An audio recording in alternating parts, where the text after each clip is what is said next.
કચ્છના માંડવી તાલુકાના નાના એવા ખાખર ગામના કનૈયા દેવાંગ ગઢવીને જન્મથી જ કિડનીની તકલીફ હતી।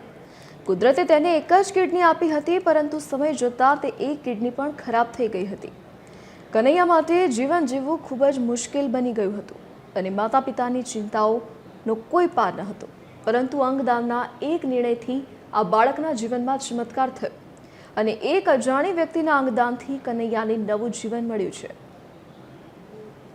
મને જન્મથી જ કિડનીની તકલીફ હતી, પણ મને અને મારા પપ્પાને 1.5 મહિનાનો હું હતો ત્યારે અમને ખબર પડી કે મને કિડનીમાં વધારે તકલીફ છે અને એક જ કિડની છે।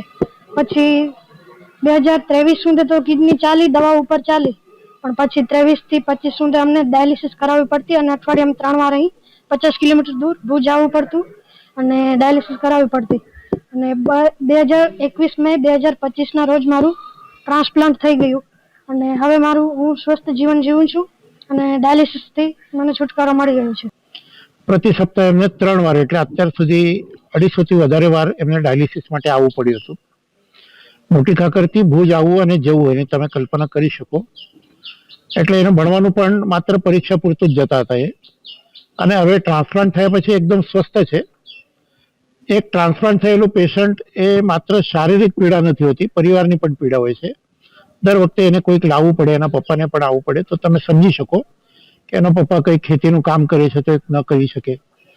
તો આવા જે ઓર્ગન ડોનેશનની તો વાત આપણે કરીએ, પણ જે લાભાર્થી હોય આના, તો એના થકી એનું જીવન એકદમ સામાન્ય થઈ શકે અને આજે આ બાળક સંપૂર્ણ સ્વસ્થ થઈને આજે શાળામાં પણ જતો થયો છે અને આવતા વર્ષે 10મામાં પણ આવશે અને પરિવારની પણ બાકી જે પીડા હતી, ખર્ચો હતો, એ પણ બચી ગયો છે।